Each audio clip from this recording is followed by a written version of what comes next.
क्या क्या होती है, प्री रिक्विसाइट है ना। प्री रिक्विसाइट का मतलब होता है कौन कौन सी ऐसी चीजें जो हमें चाहिए होती है ना। मतलब एक सही एबीजी लाने के लिए क्या क्या कंडीशंस जरूरी है, सही एबीजी याद है क्या क्या चीजें होनी चाहिए। तो याद रखना जिस भी सिरिंज के अंदर तुम एबीजी का ब्लड ले रहे हो, उस सिरिंज के अंदर याद रखना more than 50% should be more than 50% blood उस सिरिंज के अंदर होना चाहिए। अगर 1 ml की सिरिंज में तुम ब्लड ले रहे हो तो 0.5 ml से ज्यादा ब्लड होना चाहिए, वरना एबीजी वाला आपने रिपोर्ट करवाने भेजा पेशेंट को, वो वापस भेज देगा कि जा डॉक्टर को बोल या नर्सिंग ऑफिसर को बोल कि ब्लड सैंपल पूरा नहीं है, पूरा सैंपल भेजे तभी मैं एबीजी बता पाऊंगा। तो 50% से ज्यादा ब्लड प्रेजेंट होना चाहिए, 50% से ज्यादा सिरिंज के अंदर जब भी एबीजी ले रहे हो 50% से ज्यादा ब्लड प्रेजेंट होना चाहिए। बच्चों हमेशा याद रखना आपको यूज करनी है 3 ml या फिर 3 ml से लेस देन 3 ml की सिरिंज या उससे लेस देन सिरिंज यूज करनी है।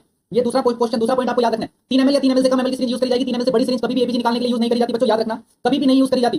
ठीक है, तो याद रखिए तीसरा इंपॉर्टेंट पॉइंट है सिरिंज के अंदर कभी भी should not contain air bubble, कभी भी एयर बबल नहीं होना चाहिए।